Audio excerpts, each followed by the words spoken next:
താൻ ജീവിക്കുന്ന മഹാപ്രപഞ്ചത്തിന്റെ വലുപ്പവും വ്യാപ്തിയും മനസ്സിലാക്കാൻ മനുഷ്യനിപ്പോഴും പ്രയാസമാണ്. 300 ശതകോടി ഗാലക്സികൾ, അതിലൊന്നു മാത്രമാണ് നമ്മുടെ ക്ഷീരപഥം. ആ ക്ഷീരപഥത്തിൽ മാത്രം 250 ശതകോടി നക്ഷത്രങ്ങൾ, അതിലൊന്നു മാത്രമാണ് നമ്മുടെ സൂര്യൻ. മറ്റൊരർത്ഥത്തിൽ ഭൂമിയിലെ മൊത്തം തീരങ്ങളിലുള്ള മണൽത്തരികളേക്കാൾ കൂടുതൽ നക്ഷത്രങ്ങൾ പ്രപഞ്ചത്തിലുണ്ട്. നമ്മുടെ സൂര്യൻ ആ മണൽത്തരികളിലൊന്നു മാത്രം. സൂര്യന് ചുറ്റും കറങ്ങുന്ന എത്രയോ ഗ്രഹങ്ങൾ, ആ ഗ്രഹങ്ങൾക്കിടയിൽ നമ്മൾ വസിക്കുന്ന ചെറിയ ഭൂമി. പ്രപഞ്ചത്തിൽ ആ ഭൂമിക്ക് ഒരു മണൽത്തരിയോളം വലുപ്പമില്ല. അതിൽ വസിക്കുന്ന അതിനിസ്സാരനായ ഒരു ചെറിയ സൃഷ്ടി, അതാണ് നമ്മൾ, മനുഷ്യർ. പ്രപഞ്ചത്തിന്റെ ഭീമാകാരതയ്ക്ക് മുമ്പിൽ മനുഷ്യൻ ഒന്നുമല്ല.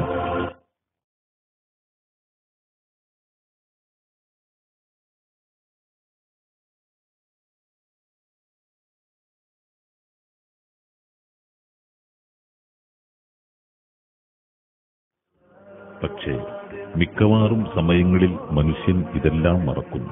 ശരിക്കും ഞാൻ വലിയവനാണെന്ന തീർപ്പിൽ അഹങ്കാരത്തിന്റെയും ധാർഷ്ട്യത്തിന്റെയും ജീവിതമാണവൻ തിരഞ്ഞെടുക്കുന്നത്.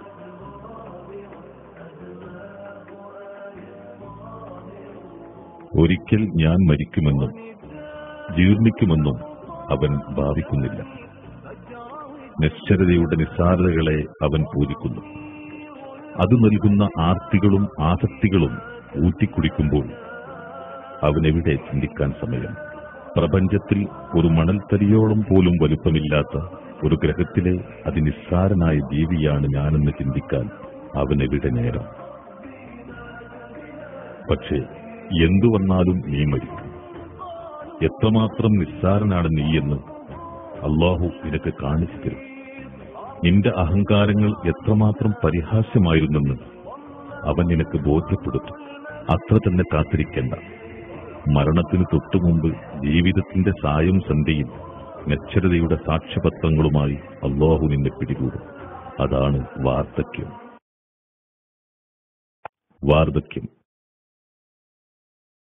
തിരക്കുകൾക്കിടയിലൂടെ ഒരു യാന്ത്രികമായ ഒഴുക്കാണ് മനുഷ്യജീവിതം.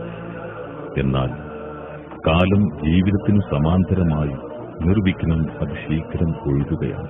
നിമിഷങ്ങൾ, ദിവസങ്ങൾ, മാസങ്ങൾ, വർഷങ്ങൾ എന്നിങ്ങനെ പിടിച്ചുവെക്കാനാവാത്ത വിധം ഈ ഒഴുക്ക് തുടർന്നുകൊണ്ടേയിരിക്കുന്നു. പക്ഷേ മനുഷ്യൻ ഇതെല്ലാം അവഗണിക്കുന്നു. ഞാനൊരിക്കലും വയസ്സനാവില്ല എന്ന് കരുതുന്ന പോലെയാണ് അവരുടെ ജീവിതം.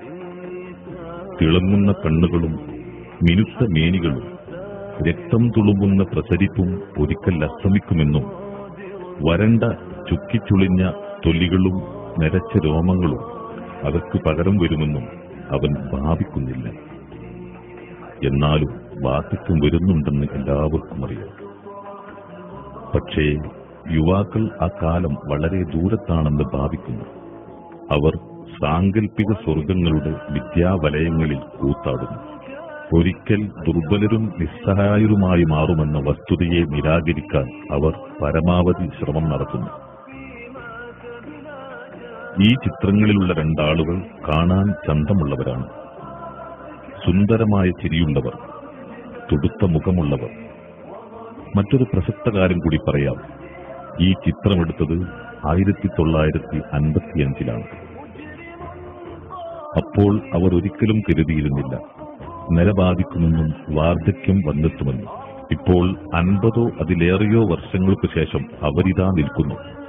ആ ചിത്രത്തിൽ കണ്ട യുവത്വവും ചുറുചുറുക്കും പാടെ മങ്ങിയിരിക്കുന്നു. കാലം എല്ലാം നശിപ്പിക്കുന്നു. അത് പ്രപഞ്ചത്തിന്റെ നിയമമാണ്. ഉദാഹരണം പറയാം. മധുരമാർന്ന സുഗന്ധപൂരിതവും രുചികരവുമായ ഒരു ഓറഞ്ച് ഒടുവിൽ ദുർഗന്ധം നിറഞ്ഞ് നശിക്കുന്നു. ഒരാപ്പിൾ കുറഞ്ഞ കാലം കൊണ്ട് ചുക്കിച്ചുളിഞ്ഞ് ചീഞ്ഞു നാറുന്നു. അധികം വൈകാതെ മനുഷ്യ സൗന്ദര്യവും കൊഴിഞ്ഞു പോകുന്നു. മനുഷ്യന്റെ തൊലി സൗന്ദര്യത്തിന്റെ ഏറ്റവും പ്രധാന ഘടകം. കാലം കടന്നുപോകുന്നതിനനുസരിച്ച് അതിനും ഇലാസ്റ്റികത നഷ്ടപ്പെടുന്നു. ഒരു ചാക്ക് പോലെയായി മാറുന്നു. തിളങ്ങുന്ന മൃദുലമായ മേനി ചുളിഞ്ഞു തീരുന്നു. വരൾച്ച ബാധിച്ച് വിണ്ടുകീറിയ ഒരു നെൽവയൽ പോലെയായി മാറുന്നു. യുവത്വത്തിൽ കരുത്തുമായി നിന്ന തൊലിക്കട്ടി വാർദ്ധക്യത്തിന് കീഴടങ്ങുമ്പോൾ കൈകൾ കൊണ്ട് പറിച്ചെടുക്കാനാവും വിധത്തിൽ പരിണമിക്കുന്നു. ശരീരത്തിലെ മുഴുവൻ അവയവങ്ങളും വാർദ്ധക്യത്തിന് അടിയറവ് പറയുമ്പോൾ കണ്ണുകൾ കുഴിയിൽ ചാടുന്നു, മുഖം പതിഞ്ഞു പോകുന്നു, മൂക്ക് വളഞ്ഞും തിരിഞ്ഞും നിൽക്കുന്നു. യുവത്വം സൗന്ദര്യമാണെങ്കിൽ വാർദ്ധക്യം വൈകൃതമാണ്. ആളുകളുടെ മുഖഭാവങ്ങൾക്ക് മാത്രമല്ല വാർദ്ധക്യം ബാധിക്കുന്നത്, അവരുടെ ഇന്ദ്രിയങ്ങൾക്ക് കൂടിയാണ്. നാഡീവ്യൂഹങ്ങൾക്കും പ്രായമാകുന്നു, അപ്പോൾ കാഴ്ച മങ്ങുന്നു. എന്തെങ്കിലും കേൾക്കാൻ വളരെ കഷ്ടപ്പെടുന്നു. മനുഷ്യ ശരീരത്തിൽ കാലം നൽകുന്ന ഈ നാശങ്ങൾ പറഞ്ഞുകൊണ്ടിരിക്കുന്നതെല്ലാം ഒരേ വാക്കുകളാണ്. ലൗകിക ജീവിതം നിശ്ചരമാണ്. ഈ സൗന്ദര്യം, ആഡംബരം, ആർത്തി, ആസക്തി എല്ലാം നശ്വരമാണ്. സെലിബ്രിറ്റികൾ, സിനിമാ താരങ്ങൾ, കായിക താരങ്ങൾ, രാഷ്ട്രീയക്കാർ,